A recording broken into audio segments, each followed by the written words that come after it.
السلام عليكم ورحمة الله تعالى وبركاته. بسم الله الرحمن الرحيم.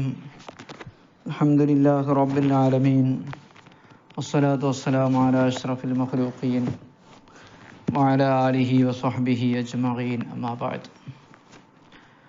അല്ലാഹു സുബ്ഹാനഹു വ തആല ഈ ദുനിയാവിലെ ജീവിതം സ്വാലിഹീങ്ങളുടെ ജീവിതമാക്കി നമ്മിൽ നിന്ന് സ്വീകരിക്കട്ടെ. ഉലമാഇനോടുകൂടെ ആരിഫീങ്ങളോടുകൂടെ അള്ളാഹു സ്വർഗ്ഗലോകത്ത് നമ്മെ ഒരുമിച്ച് കൂട്ടിത്തരട്ടെ. വക്കാലത്ത് ഖിറാൽ പുതിയ പാഠാണ്. സാമ്പത്തിക ഇടപാടുകളിലുള്ള വക്കാലത്ത് ഖിറാൽ. വക്കാലത്ത് എന്ന് പറഞ്ഞാൽ അറിയാലോ, വക്കാലത്ത് ഒരാളെ ഏൽപ്പിക്കുക, തഫ്വീദ് ഏൽപ്പിക്കുക. പിന്നെ വക്കാലത്ത് സംരക്ഷണം എന്നും അർത്ഥമുണ്ട്. വക്കല യുവക്കിലു തൗക്കീലൻ. അതുപോലെ അതിൻ്റെ കൂടെ പറയുന്ന മറ്റൊരു സംഗതിയാണ് ഖിറാദ്. ഖിറാദ് എന്ന് പറഞ്ഞാൽ ലാഭക്കൂറ് കച്ചവടമാണ്.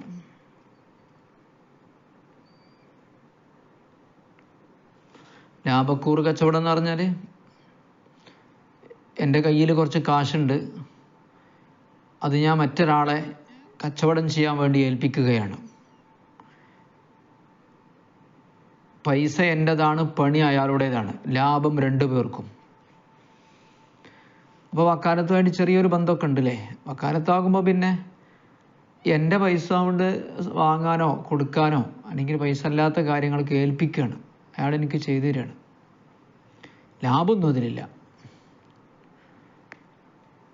ഒരു മൊബൈൽ വാങ്ങാൻ വേണ്ടി ഞാൻ ഒരാളെ ഏൽപ്പിച്ചു, നീ പോയിട്ട് നല്ലൊരു മൊബൈൽ വാങ്ങിക്കൊണ്ടുവന്നു. അയാൾ എനിക്ക് വാങ്ങിക്കൊണ്ടുവന്നു. ഞാൻ ചിലപ്പം പ്രതിഫലം കൊടുക്കും, ചിലപ്പം പ്രതിഫലം കൊടുക്കൂല. അപ്പോൾ ആ മൊബൈൽ വാങ്ങാൻ പോയ ആൾ സെയ്ദിനെയാണ് ഞാൻ ഏൽപ്പിച്ചെങ്കിൽ സെയ്ദിൻ്റെ പേര് വക്കീൽ എന്നാണ്. ഏൽപ്പിച്ച ആൾ വക്കല യുവക്കിൽ തോക്കീലും മുവക്കിൽ, ഞാൻ മുവക്കിലാണ്. മൊബൈൽ വാങ്ങാനാണല്ലോ ഏൽപ്പിച്ചത്, മുവക്കൽ ഫീഹിയാണ് ആ സംഗതി.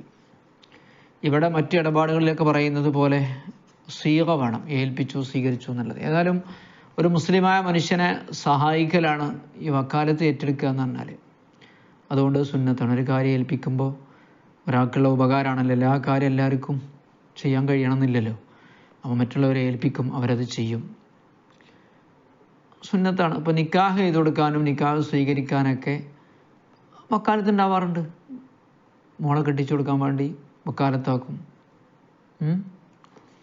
ഇങ്ങനെ ഇഷ്ടംപോലെ ഉണ്ട്. ഒരുപാട് ഇടപാടുകളിൽ വക്കാലത്ത് നടക്കും. നിസ്കാരം പോലെയുള്ള കാര്യങ്ങളിലൊന്നും നടക്കില്ല എന്ന് മാത്രം. നിസ്കാരത്തിലും കൂടെ ഒക്കെ വക്കാലത്ത് നടക്കുകയാണെങ്കിൽ ഇവിടെ ആൾക്കാരിങ്ങനെ, ചില ആൾക്കാർക്ക് നിസ്കരിക്കണ തൊഴിൽ തന്നെ ഉണ്ടാവും 24 മണിക്കൂറും. കാരണം പൈസ കിട്ടുമല്ലോ. കുറച്ച് മടിയന്മാരായിട്ട് നിസ്കരിക്കില്ല. കാരണം വക്കാലത്താക്കിയാൽ മതി, പൈസ 500 കൊടുത്താലും വേണ്ടില്ല. നിസ്കാരമാണ് ഇപ്പോൾ വലിയ ഭാരം, 500-നേക്കാളും. അപ്പോൾ അത് പറ്റില്ല. നോക്കൂ, മത്തിനാണ് നമ്മൾ സാധാരണ വായിക്കാറുള്ളത്. അതിലേക്ക് നമുക്കും പോകാം. ആ മത്തിന് ഒന്ന് നന്നായിട്ട് ശ്രദ്ധിച്ചാൽ ഒരുപാട് കാര്യം കിട്ടും. മത്തിനിലാണ് കാര്യങ്ങളുടെ കിടപ്പ്. ബാബു വക്കാലത്ത് ഖിറാദും പറയുന്നുണ്ട് പിറകെ. തസിഹു വക്കാലത്തുൻ, വക്കാലത്ത് സഹിയാകും. സ്വന്തമായിട്ട് ഒരു കാര്യം ചെയ്യാൻ പറ്റുന്ന വ്യക്തിക്കാണ് വക്കാലത്താക്കാൻ പറ്റുക.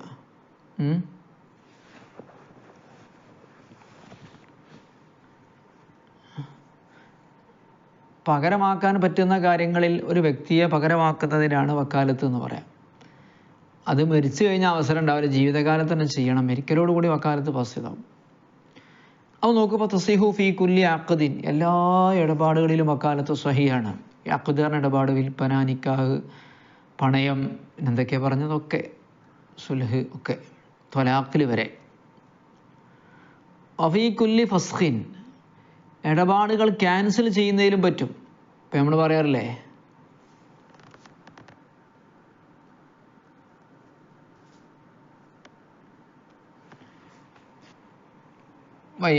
ഫസ്ഖ് ചെയ്യാൻ വേണ്ടി ആവശ്യപ്പെടുക.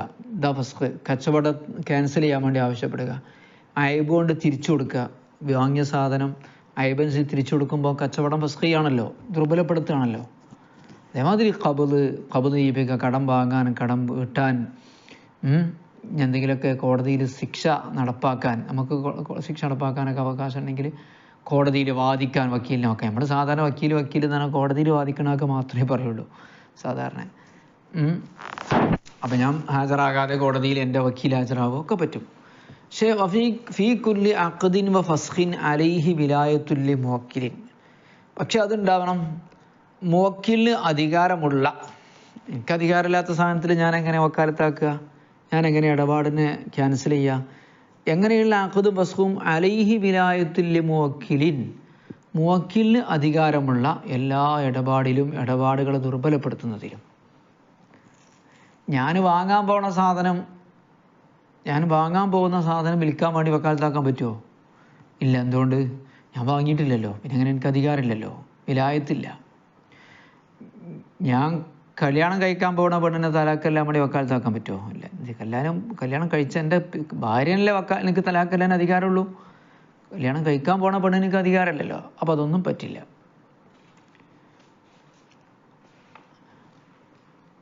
ഇനി അക്കാലത്ത് നടക്കാത്ത കുറച്ച് കാര്യങ്ങൾ പറയണം. ലാഫി ഇഖ്റാരിൻ, ഇഖ്റാറിൽ അക്കാലത്ത് പറ്റില്ല. ഇഖ്റാർ എന്ന് പറഞ്ഞാൽ എന്താ അറിയോ? ഞാൻ ഒരാൾക്ക് ഒരു ബാധ്യത കൊടുക്കാനുണ്ട് എന്ന് പറയുന്നതിൻ്റെ പേരാണ് ഇഖ്റാർ. ചിലപ്പോൾ അയാൾക്ക് അത് അറിയണമെന്നില്ല. അപ്പോൾ നമ്മളൊക്കെ സാധാരണ അസുഖമായി കിടക്കും. നമ്മൾ ചില ആൾക്കാരോട് പറയില്ലേ, ഞാൻ അവനൊരു 500 റുപ്യ കൊടുക്കാനുണ്ട്, ഞാൻ അവനൊരു 50,000 റുപ്യ കൊടുക്കാനുണ്ട്. ഇത് പറയുമ്പോഴല്ലേ അറിയുള്ളൂ. അത് ഞാൻ തന്നെ പറയണം. അത് പറയാൻ വേണ്ടി വേറൊരാളെ വക്കാലത്താക്കിയാൽ പറ്റില്ല. അതിനാണ് ഇഖ്റാർ എന്ന് പറയാം. ബാധ്യത ഏറ്റെടുത്ത് പറയുന്നതിന് ഇഖ്റാർ എന്ന് പറയാം. അതിൽ വക്കാലത്താക്കാൻ പറ്റില്ല. അത് എനിക്ക് ബാധ്യത ഉണ്ട് എന്ന് ഞാൻ തന്നെ പറയണം.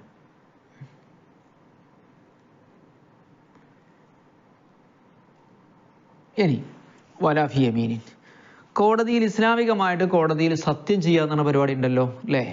വല്ലാഹി ഞാൻ അവളെ കല്യാണം കഴിച്ചിട്ടില്ല, വല്ലാഹി ഞാൻ അവളെ തലാഖ് ചൊല്ലിയിട്ടില്ല, വല്ലാഹി ഞാൻ അയാൾക്കൊന്നും കൊടുക്കാനില്ല, അങ്ങനെയൊക്കെ സത്യം ചെയ്യില്ല കോടതിയിൽ. അത് ഞാൻ തന്നെ ചെയ്യണം. അതിന് വക്കാലത്താക്കാൻ പറ്റില്ല. അല്ലാഹു തആലാനെ തഅദീം ചെയ്യുക എന്നുള്ളതാണ് യമീൻ കൊണ്ട് ഉദ്ദേശം, സത്യം ചെയ്തുകൊണ്ട്. അപ്പം പിന്നെ ഒരു ഇബാദത്തിനോട് തുല്യമായൊരു സംഗതി ആയതുകൊണ്ട് നേർച്ചാക്കുക, വക്കാലത്താക്കുക, ഇതൊന്നും എന്ത് ചെയ്യാൻ പറ്റില്ല. ഷഹാദത്തിൽ കോടതിയിൽ സാക്ഷ്യം പറയണമെങ്കിൽ വല്ലാഹി ഞാൻ സാക്ഷ്യം വഹിക്കുന്നതാണ് കോടതിയിൽ പറയാണ്. അപ്പോൾ മാസപ്പിറവി കണ്ടിക്കണ്, മാസപ്പിറവി കണ്ടതിന് ഞാൻ നേരിട്ട് തന്നെ എന്താക്കണം? സാക്ഷി വഹിക്കണം. അതിന് വേറെ ആളെ വക്കാലത്താക്കാൻ പറ്റില്ല. അതാ യമീൻ, അങ്ങനത്തെ കാര്യം പറ്റില്ല.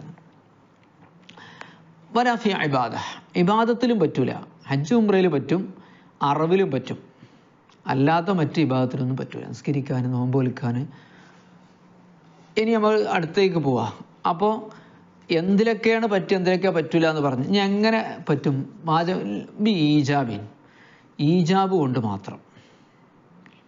കവക്കൽ തുക, ഞാൻ നിന്നെ വക്കാലത്താക്കിയിരിക്കുന്നു എന്ന് പറയാം. ഔ ബേ, അല്ലെങ്കിൽ ഈ സാധനം കൊണ്ടുപോയി നീ വിൽക്ക് എന്ന് പറയാം. ബായ് ബിയോ ബേ,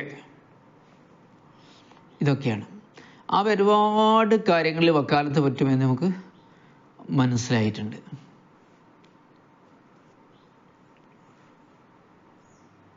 ഇനി വിൽപ്പനക്കുള്ള വക്കാലത്തുമായി ബന്ധപ്പെട്ട കുറച്ച് ചർച്ചയാണ്.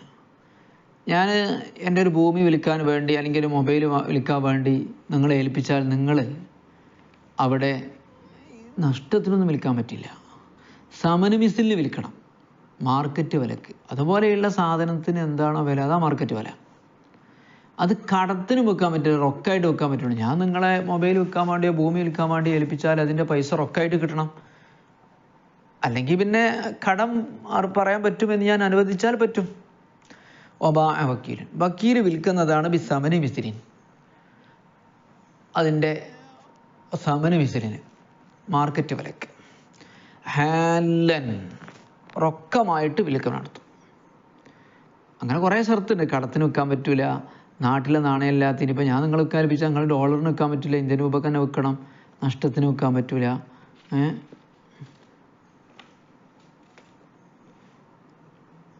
അങ്ങനെ ചെയ്തിട്ടുണ്ടെങ്കിൽ ആ വിൽപ്പന അവൻ്റെ ഇടപാട് ഫാസിദാണ്. അതിൻ്റെ വിലക്ക് അവൻ തന്നെ ഉത്തരവാദിയാവേണ്ടി വരും വക്കീൽ. അടുത്തത്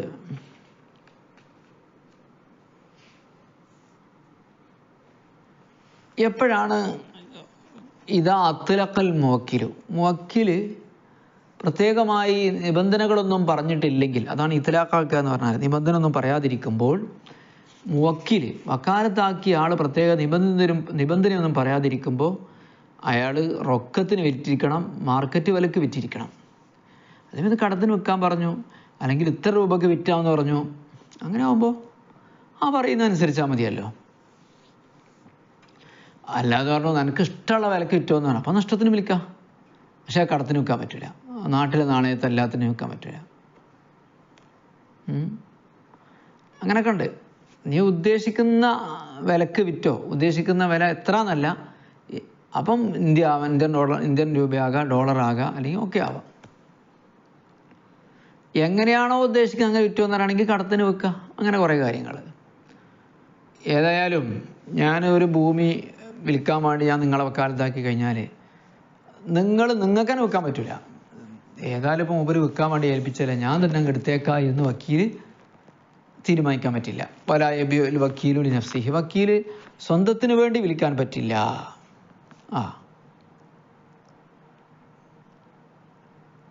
കാരണം വിൽക്കുന്ന ആളും വാങ്ങുന്ന ആളും ഒന്നായി മാറില്ല. അപ്പോൾ നിങ്ങൾ തന്നെ വെക്കണത്, ആരാ വാങ്ങണത്? നിങ്ങൾ തന്നെ. അപ്പോൾ പുറത്തേക്ക് വെക്കാൻ പറ്റുള്ളൂ എന്നർത്ഥം. വലായബിയുൽ വക്കീൽ നഫ്സിഹി, വക്കീൽ സ്വന്തത്തിന് വേണ്ടി വിൽക്കാൻ പറ്റില്ല. ഇനി വാങ്ങുന്ന കുറച്ച് മസല പറയാം. ഐബുള്ള സാധനം വാങ്ങാൻ പറ്റില്ല. വലൈസലഹു, വക്കീലിന് അനുവദനീയമല്ല ഷിറാഉ മഈബിൻ, ഐബുള്ള സാധനം വാങ്ങൽ അനുവദനീയമല്ല. അങ്ങനെ വാങ്ങിയാലോ, ഐബ് അറിഞ്ഞുകൊണ്ടാണ് വാങ്ങിയതെങ്കിൽ ആ വാങ്ങൽ വക്കീലിന് തന്നെ ആയിട്ടാണ് വരിക. വക്കീൽ ഓന് വേണ്ടി വാങ്ങിയെന്നേ പറയാൻ പറ്റുള്ളൂ. മുവക്കിൽ അതിന് ഉത്തരവാദിയല്ല. അല്ലെങ്കിൽ മുവക്കിൽ പറയണം ഐബുള്ള വാങ്ങിക്കോ എന്ന് പറയണം. അങ്ങനെയാകുമ്പോൾ മുവക്കിൻ്റെതാകും. വലൈസലഹു ഷിറാഉ മഈബിൻ, ഐബുള്ളത് വാങ്ങൽ അനുവദനീയമല്ല. വഖഅ ലഹു ഇൻ ആലിമ, അവൻ ഐബുണ്ട് എന്ന് അറിഞ്ഞുകൊണ്ടാണ് ആ വാങ്ങൽ സംഭവിച്ചതെങ്കിൽ വഖഅ ലഹു, അത് വക്കീലിന് തന്നെ സ്ഥിരപ്പെടുന്നതാണ്, വക്കീലിന് വേണ്ടിയാകുന്നതാണ് ആ കച്ചവടം. മറ്റൊന്ന്, ഞാൻ നിങ്ങളെ ഒരു ഭൂമി വിൽക്കാൻ വേണ്ടി ഏൽപ്പിക്കുകയാണ്. നിങ്ങൾക്കത് മറ്റൊരാളെ ഏൽപ്പിക്കാൻ പറ്റില്ല, വക്കീലിന് വക്കാലത്താക്കാൻ പറ്റില്ല എന്നാണ് പറയൽ. കാരണം ഞാൻ നിങ്ങളെയാണല്ലോ ഏൽപ്പിച്ചത്. ഇനി നിങ്ങൾ മറ്റൊരാളെ ഏൽപ്പിക്കാൻ പറ്റില്ല. നിങ്ങൾക്ക് സ്വന്തമായിട്ട് ചെയ്യാൻ പറ്റുന്ന കാര്യമാണെങ്കിൽ, അതാണ് ഫിമാ അത്താ മിൻഹു എന്നാണ്, സ്വന്തമായിട്ട് ചെയ്യാൻ പറ്റുന്ന കാര്യമാണെങ്കിൽ അതിന് മറ്റൊരാളെ വക്കാലത്താക്കാൻ പറ്റില്ല. വലാ ലഹു തൗക്കീലും ബിലാ ഇതിന്, മോക്കിൻ്റെ സമ്മതമില്ലെങ്കിൽ കേട്ടോ, ഞാൻ പറയേണ്ട ആവശ്യമില്ലല്ലോ. മോക്കീലിൻ്റെ സമ്മതമില്ലാതെ വക്കാലത്താക്കാനും പറ്റില്ല. ആർക്ക്? വക്കീലിന് മറ്റൊരാളെ വക്കാലത്താക്കുക. ഫീമാ യതഅത്താ മിൻഹു, അവന് സാധിക്കുന്ന, സ്വന്തമായിട്ട് സാധിക്കുന്ന കാര്യങ്ങളിൽ. യതഅത്താ മിൻഹു എന്ന് പറഞ്ഞാൽ അവന് ചെയ്യൽ എളുപ്പമായ കാര്യത്തെ, അത്താ എന്ന് പറഞ്ഞാൽ തയസ്സറ, അവന് സ്വന്തമായിട്ട് ചെയ്യൽ സാധ്യമാകുന്ന എളുപ്പമാകുന്ന കാര്യത്തിൽ വക്കീലിന് ഇനി മറ്റൊരു വക്കാലത്താക്കാൻ പറ്റില്ല.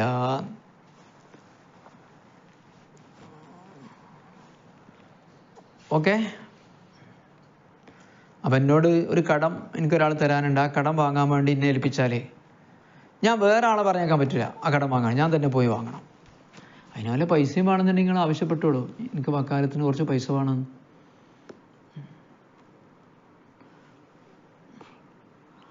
ഇനി വക്കീല് അവനെ ഏൽപ്പിക്കപ്പെട്ട കാര്യങ്ങളിലൊക്കെ വിശ്വസ്തനായിട്ടാണ് നമ്മൾ കണക്കാക്കേണ്ടത്. അവൻ്റെ കയ്യിൽ നിന്ന് ഞാൻ ഒരു മൊബൈൽ വാങ്ങാൻ വേണ്ടി ഏൽപ്പിച്ചിരുന്നു, ആ മൊബൈൽ കേടുവന്നു. അവൻ്റെ വീഴ്ചയൊന്നുമില്ലെങ്കിൽ അവൻ പറഞ്ഞു കേടുവന്നു എന്ന് പറഞ്ഞാൽ വിശ്വസിക്കുക തന്നെ. നമ്മൾ അങ്ങനത്തെ ആൾക്കാരല്ലേ വക്കാലത്താക്കാൻ പറ്റും. അതേസമയത്ത് അവൻ്റെ ഭാഗത്തുനിന്ന് വീഴ്ചകളുണ്ട്. ഇപ്പോൾ ഒരു വസ്ത്രം വെക്കാൻ വേണ്ടി ഞാൻ നിങ്ങളെ വക്കാലത്താക്കി, നിങ്ങളത് നേരെ ധരിച്ചപ്പോൾ അത് കേടുവന്നു, കീറിപ്പോയി. അല്ലെങ്കിൽ ഒരു വണ്ടി വിൽക്കാൻ വേണ്ടി വക്കാലത്താക്കി, എൻ്റെ സമ്മതമില്ലാതെ നിങ്ങൾ ആ വണ്ടി ഓടിച്ചു, അത് ചെയ്യാൻ പാടില്ലല്ലോ. വണ്ടി വിൽക്കാൻ ഏൽപ്പിച്ചാൽ വണ്ടിയല്ലേ വിൽക്കാൻ പാടുള്ളൂ, പിന്നെ ഓട്ടാൻ പാടില്ലല്ലോ.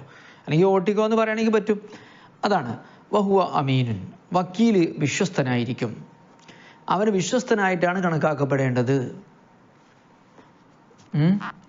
അപ്പോൾ നശിച്ചുപോയി, അല്ലെങ്കിൽ ഞാൻ ആ സാധനം ഇത്ര പൈസക്കാണ് വിറ്റത്, ഇത്ര പൈസക്കാണ് വാങ്ങിയത്, ഇങ്ങനെയുള്ള സാധനമായിരുന്നു എന്നുള്ള വാദങ്ങളിലൊക്കെ വക്കീൽ അംഗീകരിച്ചോളണം.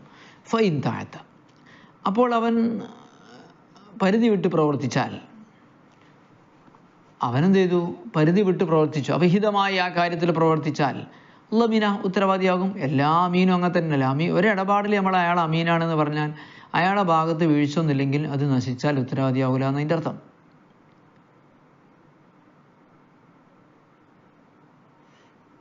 വീഴ്ച ഉണ്ടെങ്കിലും ഓക്കെ. ഉദാഹരണത്തിന് ഒരു മൊബൈൽ വെക്കാൻ വേണ്ടി ഏൽപ്പിച്ചു, പിന്നെ മൊബൈൽ എവിടെയോ മറന്നുപോയി, അവർ മറന്നാണ്, ഞാനൊരു സ്ഥലത്ത് വെച്ചിട്ട് മറന്നുപോയി, വെച്ച സ്ഥലം മറന്നുപോയി, അതൊക്കെ വീഴ്ച തന്നെയാണല്ലോ. അപ്പം അങ്ങനത്തെ വീഴ്ച ഒന്നും ഇല്ലാതെ